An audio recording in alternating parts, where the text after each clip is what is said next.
जय श्री कृष्ण, राधे कृष्ण। ओम नमो भगवते वासुदेवाय। दूसरे श्लोक में भगवान ने ज्ञान विज्ञान कहने की प्रतिज्ञा की थी। उस प्रतिज्ञा के अनुसार अब भगवान ज्ञान विज्ञान कहने का उपक्रम करते हैं।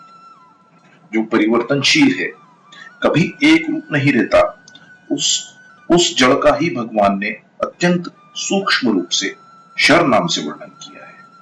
इस श्लोक में उसी को 8 भेदों वाली अपरा प्रकृति के नाम से कहा गया है। और फिर महाभूता पंचजेंद्र चेंद्रिय गोचरा, इस श्लोक में उसी के विस्तार में से 24 भेद बताए।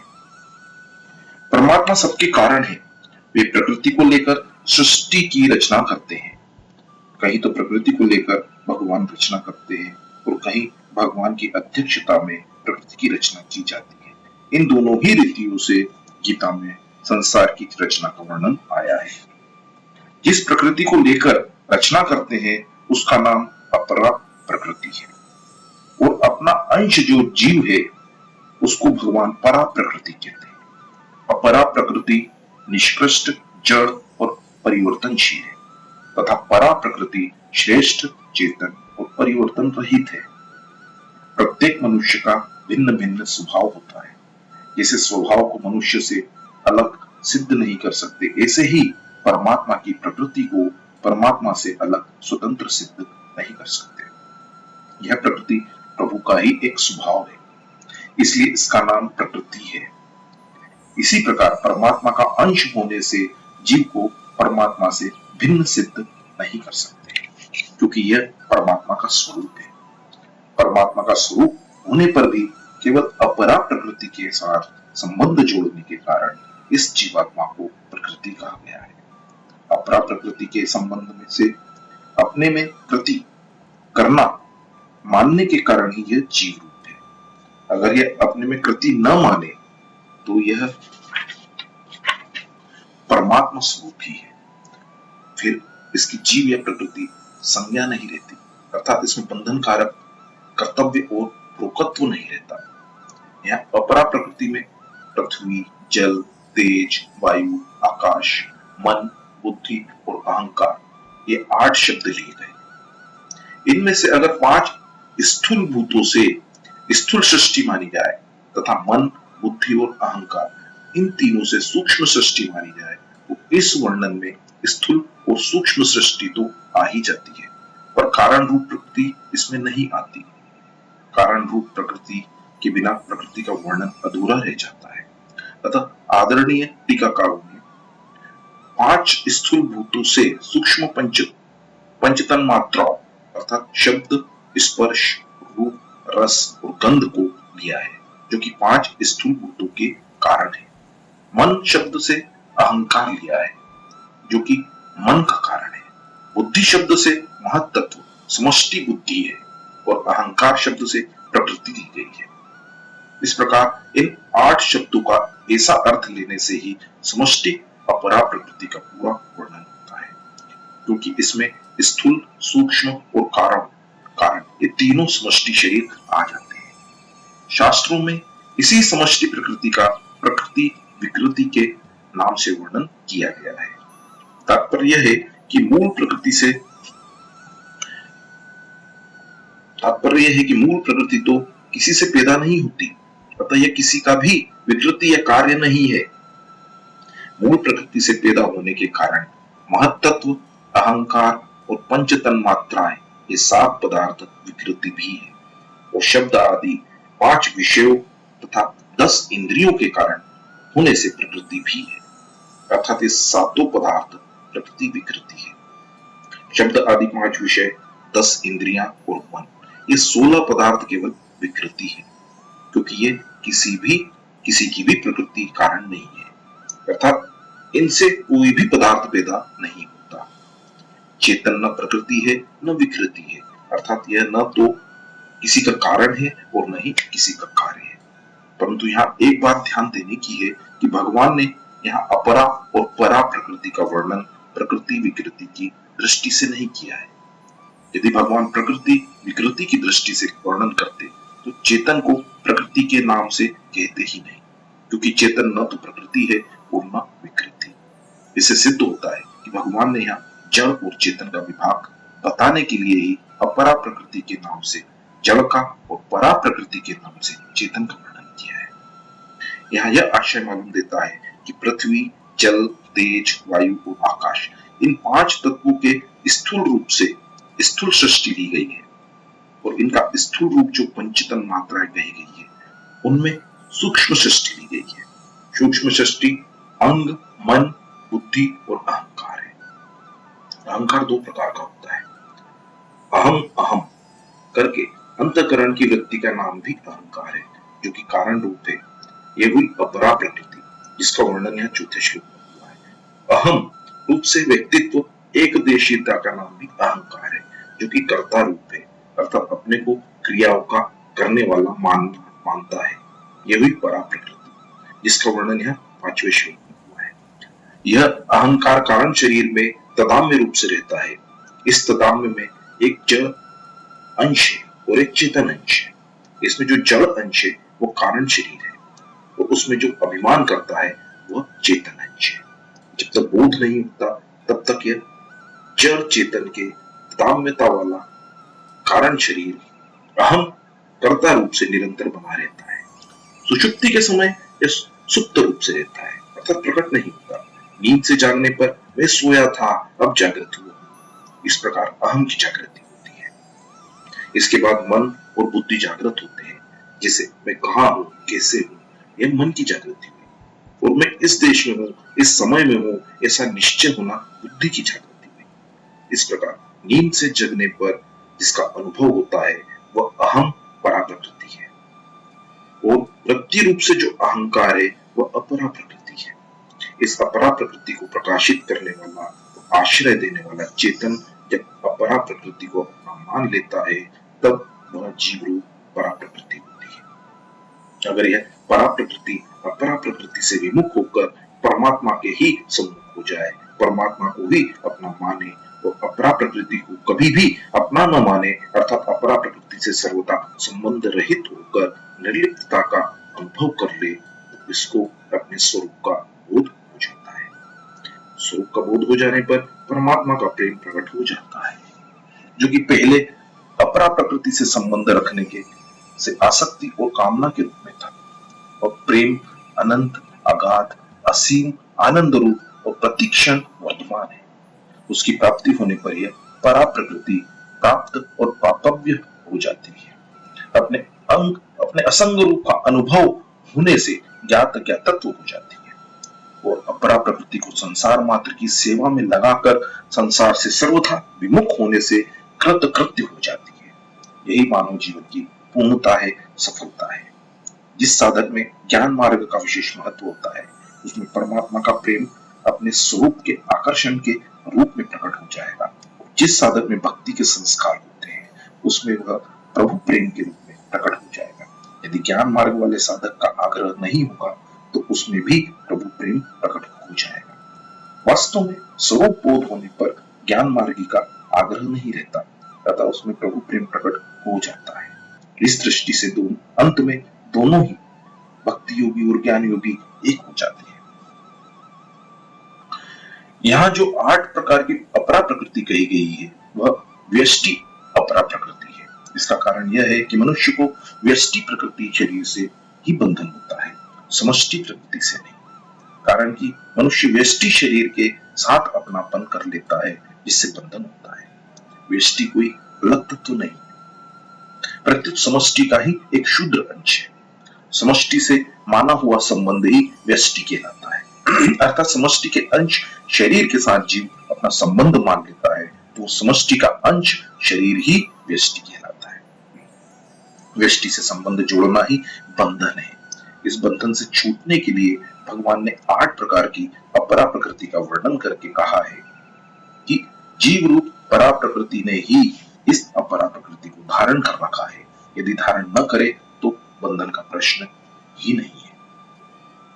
15वें अध्याय के 7वें श्लोक में भगवान ने जीवात्मा को अपना अंश कहा है, परंतु वह प्रकृति में स्थित रहने वाले मन और 5 इंद्रियों को खींचता है, अर्थात उनको अपनी मानता है। इसी तरह 13वें अध्याय के 5वें श्लोक में भगवान ने क्षेत्र रूप से समष्टि का वर्णन करके 6ठे श्लोक में व्यष्टि के विकारों का वर्णन किया है, क्योंकि ये विकार व्यष्टि के ही होते हैं, समष्टि के नहीं। इन सबसे यह सिद्ध हुआ कि व्यष्टि से संबंध जोड़ना ही बाधक है। इस व्यष्टि से संबंध तोड़ने के लिए ही यहाँ व्यष्टि अपरा प्रकृति का वर्णन किया गया है, जो कि समष्टि का ही अंग है। व्यष्टि प्रकृति अर्थात शरीर समष्टि सृष्टि मात्र के साथ सर्वथा अभिन्न है, भिन्न कभी हो ही नहीं सकता। वास्तव में मूल प्रकृति कभी किसी की बाधक या साधक सहायक नहीं होती।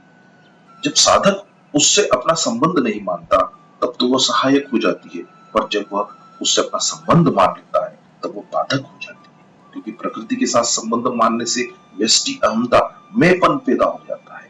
यह अहमता ही बंधन का कारण होता है। भगवान ये चेता रहे हैं कि यह अपरा प्रकृति मेरी है, इसके साथ भूल से अपनापन कर लेना ही बार बार जन्म मरण का कारण है, और जो भूल करता है उसी पर भूल को मिटाने की जिम्मेवारी होती है। अतः जीव इस अपरा के साथ अपनापन न करे। कामता में भोग इच्छा और जिज्ञासा ये दोनों रहती है। इनमें से भोग इच्छा को कर्म योग के द्वारा मिटाया जाता है और जिज्ञासा को ज्ञान योग के द्वारा पूरा किया जाता है। कर्म योग और ज्ञान योग इन दोनों में से एक के भी साम्यपूर्ण होने पर एक दूसरे में दोनों आ जाते हैं। अर्थात भोग इच्छा की निवृत्ति होने पर जिज्ञासा की भी पूर्ति हो जाती है और जिज्ञासा की पूर्ति होने पर भोग इच्छा की भी निवृत्ति हो जाती है।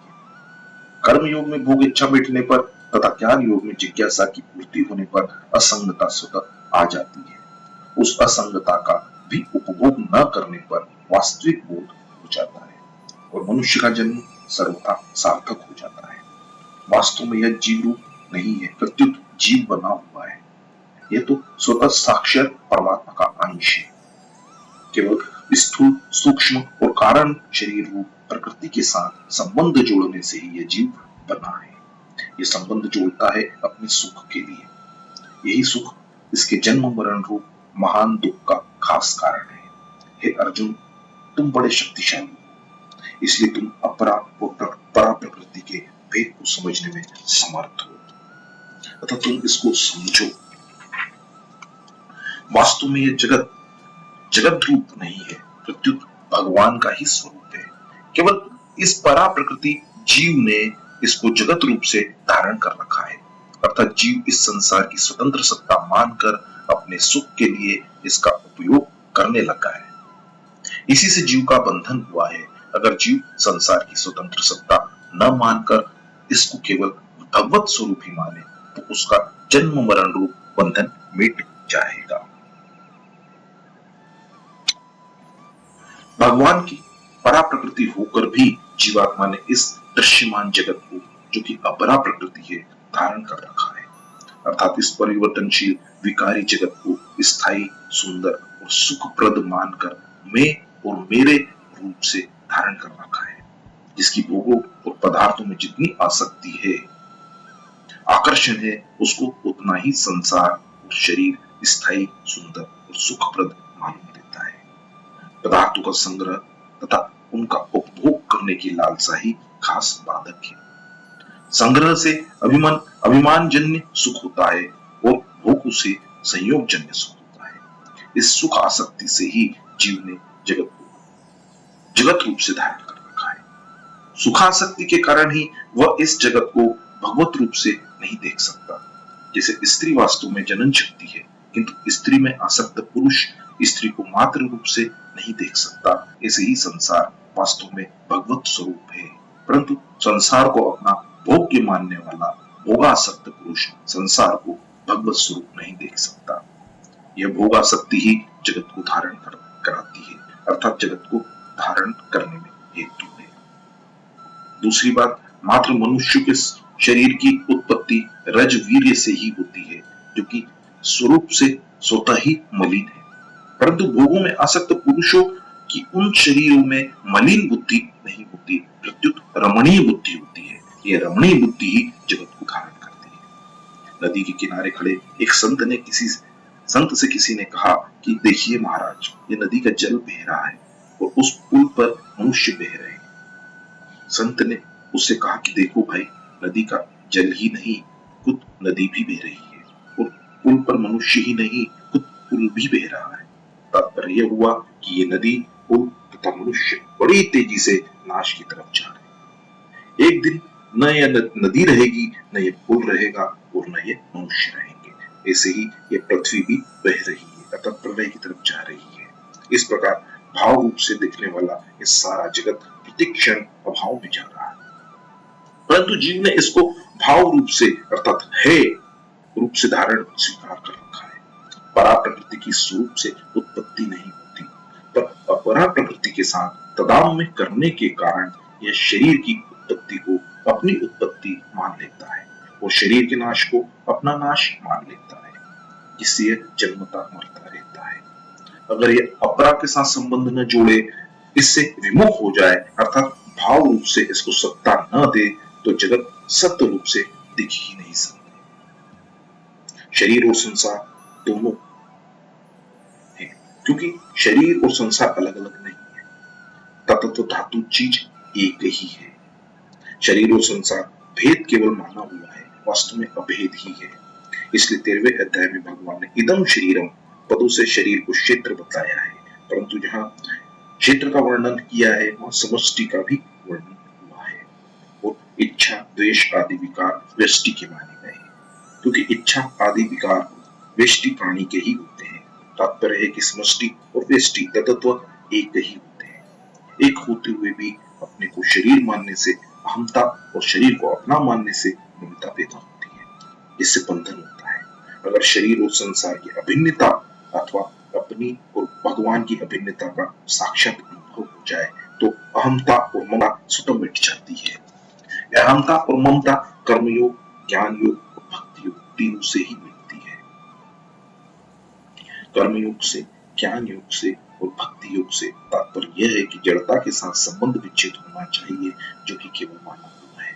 अतः विवेक पूर्वक न मानने से, अर्थात वास्तविकता का अनुभव करने से, वो माना हुआ संबंध मिट जाता है। जैसे गुरु शिष्य का संबंध होता है, तो उसमें गुरु शिष्य को अपना शिष्य मानता है, शिष्य गुरु को अपना गुरु मानता है।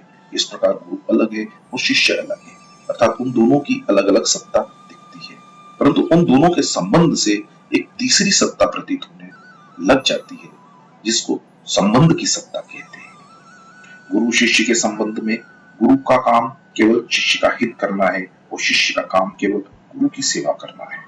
इस प्रकार संसार में माने हुए जितने भी संबंध है, सब केवल एक दूसरे का हित या सेवा करने के लिए ही है, अपने लिए नहीं है। ऐसे ही साक्षात परमात्मा के अंश जीव ने शरीर संसार के साथ अपना संबंध मान लिया है। इस संबंध के कारण एक तीसरी सत्ता प्रतीत होने लग जाती है, जिसको मैंपन कहते हैं। संबंध की यह सत्ता मैंपन केवल मानी हुई है, वास्तव में है नहीं। जीव भूल से इस माने हुए संबंध को सत्य मान लेता है, अर्थात इसमें सद्भाव कर लेता है और बंध जाता है। इस प्रकार जीव संसार से नहीं, प्रत्युत संसार से माने हुए संबंध से ही बंधता है। गुरु और शिष्य में तो दोनों की अलग अलग सत्ता है और दोनों एक दूसरे से संबंध मानते हैं, परंतु जीव चेतन और संसार जड़, इन दोनों में केवल एक जीव की ही वास्तविक सत्ता है, और यही भूल से संसार के साथ अपना संबंध मानता है। संसार प्रतिक्षण नष्ट हो रहा है, अतः उससे माना हुआ संबंध भी प्रतिक्षण स्वतः नष्ट हो रहा है। ऐसा होते हुए भी जब तक संसार में सुख प्रतीत होता है, तब तक उससे माना हुआ संबंध स्थायी प्रतीत होता है। तात्पर्य यह है कि संसार से माना हुआ संबंध सुखासक्ति पर ही टिका हुआ है। संसार से सुखासक्ति पूर्वक माने हुए संबंध के कारण ही संसार अप्राप्त होने पर भी प्राप्त और परमात्मा प्राप्त होने पर भी अप्राप्त प्रतीत हो रहे हैं। संसार से माना हुआ संबंध टूटते ही परमात्मा के वास्तविक संबंध का अथवा संसार की अप्राप्ति और परमात्मा की प्राप्ति का अनुभव हो जाता है। मैंपन को मिटाने के लिए साधक प्रकृति और प्रकृति के कार्य को न तो अपना स्वरूप समझे, न उससे कुछ मिलने की इच्छा रखे और न ही अपने लिए कुछ करे। जो कुछ करे वह सब केवल संसार की सेवा के लिए ही करता रहे। तात्पर्य है कि जो कुछ प्रकृति जन्य पदार्थ हैं, उन सब की संसार के साथ एकता है, अतः उनको केवल संसार का ही मानकर संसार की सेवा में ही लगाता रहे। इससे क्रिया और पदार्थों का प्रभाव संसार की तरफ हो जाता है और अपना स्वरूप अविशिष्ट रह जाता है, अर्थात अपने स्वरूप का बोध हो जाता है। यह कर्म योग हुआ। ज्ञान योग में विवेक विचार पूर्वक प्रकृति के साथ के कार्य पदार्थों और क्रियाओं से सर्वथा संबंध विच्छेद करने पर स्वरूप का बोध हो जाता है।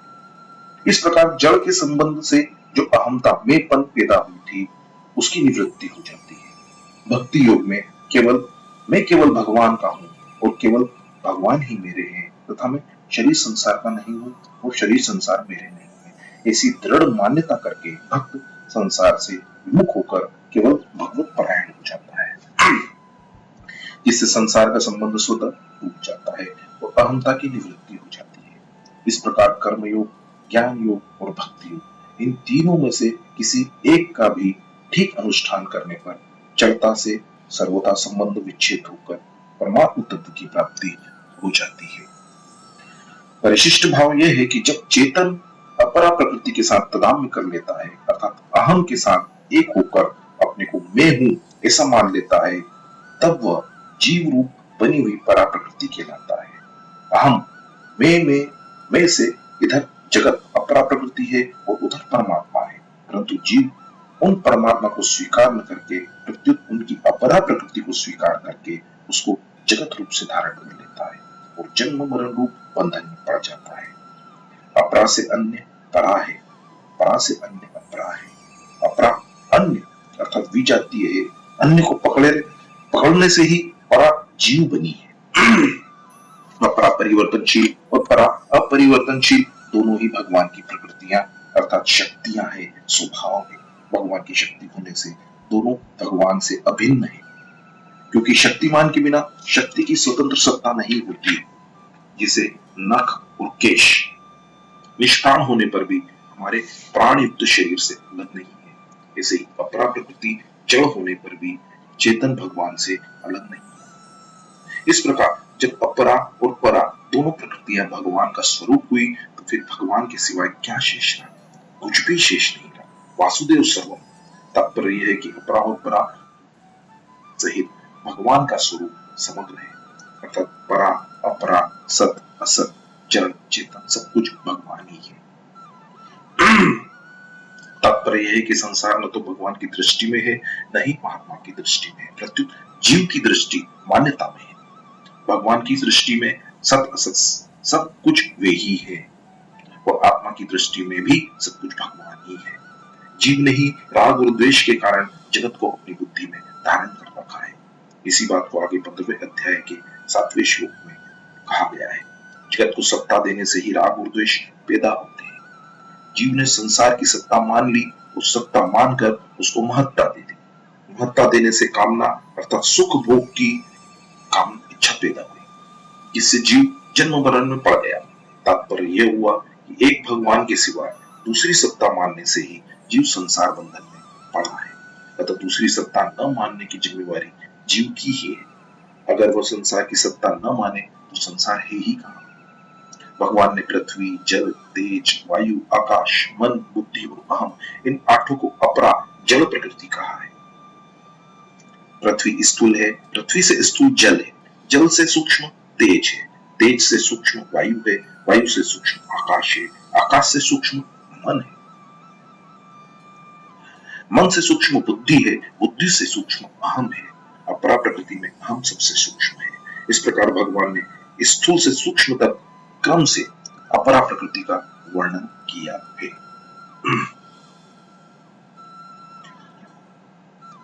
जीव ने संसार की सत्ता मान ली है और सत्ता मानकर उसको महत्ता दे दी। महत्ता देने के से कामना अर्थात सुख भोग की इच्छा पैदा हुई है, जिससे जीव जन्म मरण में पड़ गया है।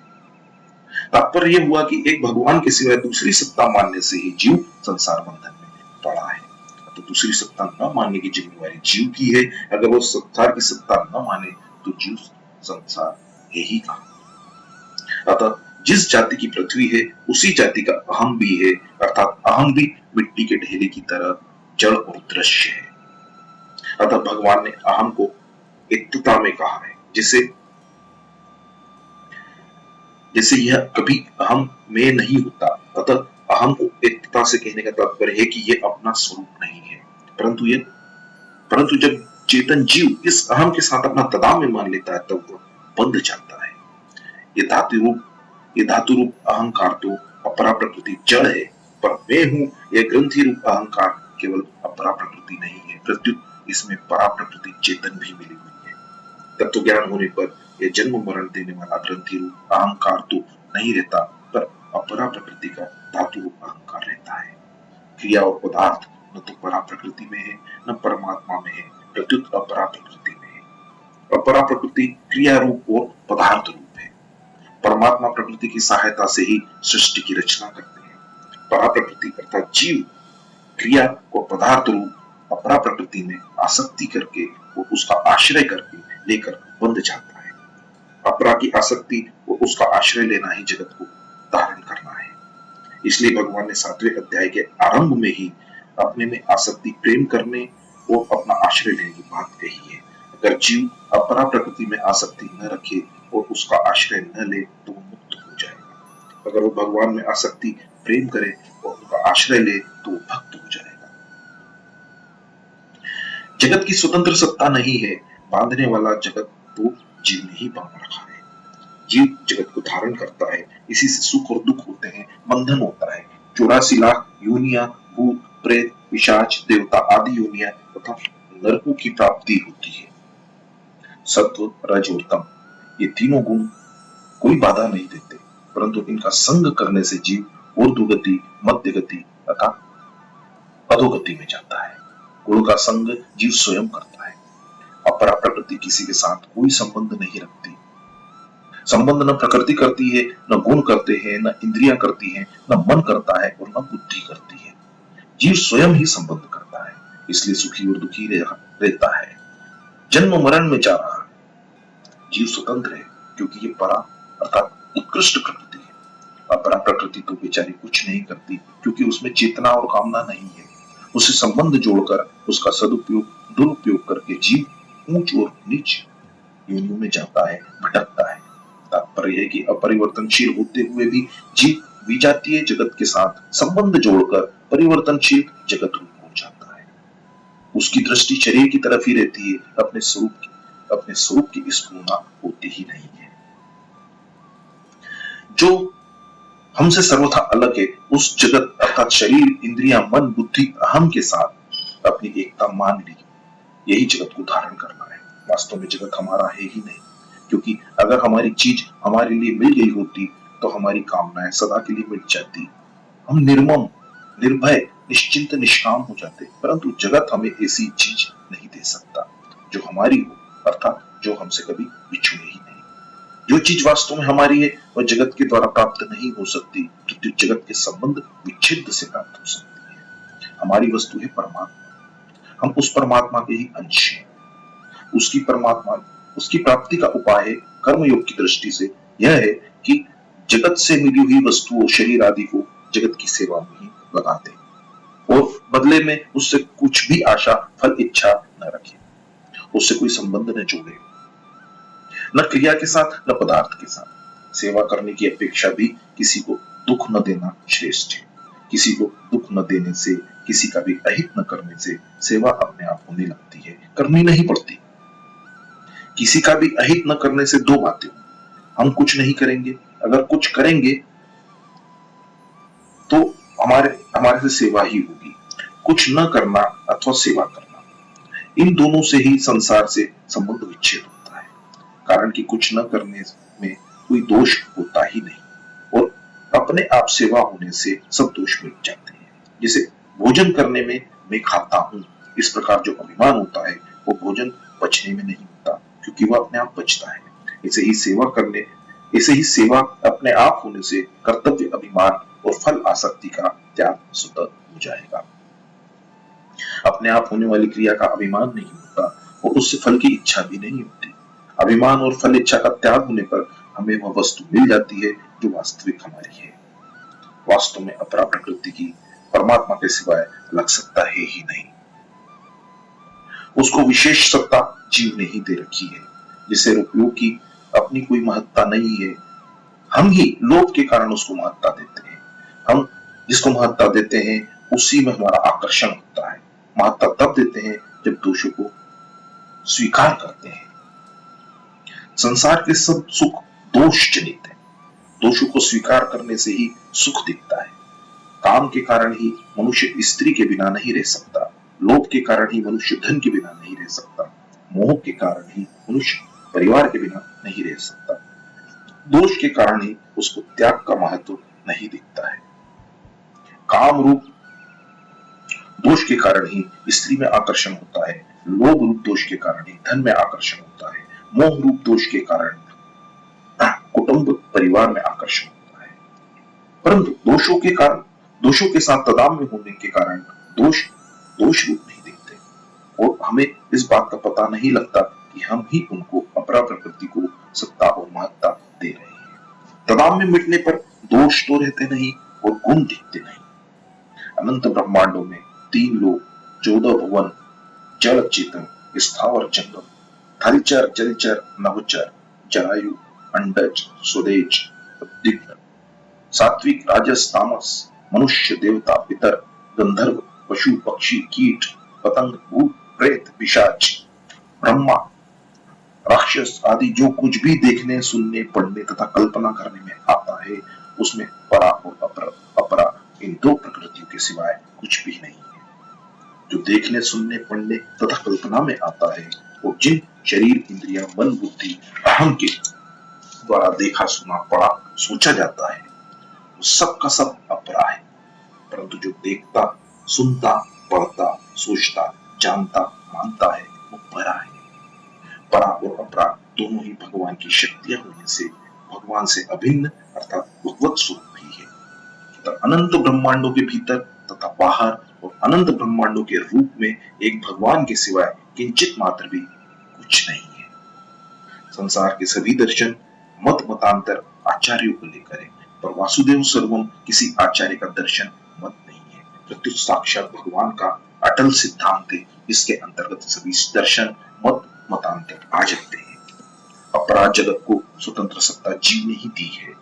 अपराध भगवान की है पर उसको अर्थात शरीर इंद्रिया मन बुद्धि अहम को अपना और अपने लिए मान लेने से ही जीव बंधन में पड़ा है। अतः साधक को अगर जगत दिखता है तो यह उसकी व्यक्तिगत दृष्टि है। व्यक्तिगत दृष्टि सिद्धांत नहीं होता। दिखना सीमित होता है जबकि तत्व असीम है। जैसे सूर्य थाली की तरह दिखता है पर वास्तव में वो थाली के आकार का नहीं है। प्रत्युत पृथ्वी से कई गुना अधिक बड़ा है। अगर साधक को जगत दिखता है तो उसको निष्काम भाव पूर्वक जगत की सेवा करनी चाहिए। जगत को अपना और अपने लिए मानना तथा उससे सुख लेना ही असाधन है बंधन है। कारण कि हमारे पास शरीर इंद्रियां मन बुद्धि आदि जो कुछ भी है वह सब जगत का है और जगत के लिए है। अतः जगत की वस्तु को जगत की सेवा में लगाने से जगत जगत रूप से नहीं दिखेगा प्रत्युत भगवत स्वरूप दिखने लगेगा जो कि वास्तव में है। तात्पर्य है कि साधक चाहे जगत को माने चाहे आत्मा को माने चाहे परमात्मा को माने किसी को भी मानकर वो साधन कर सकता है और अंतिम तत्व वासुदेव सर्वम का अनुभव कर सकता है। राधे कृष्ण। ओम नमो भगवते वासुदेव।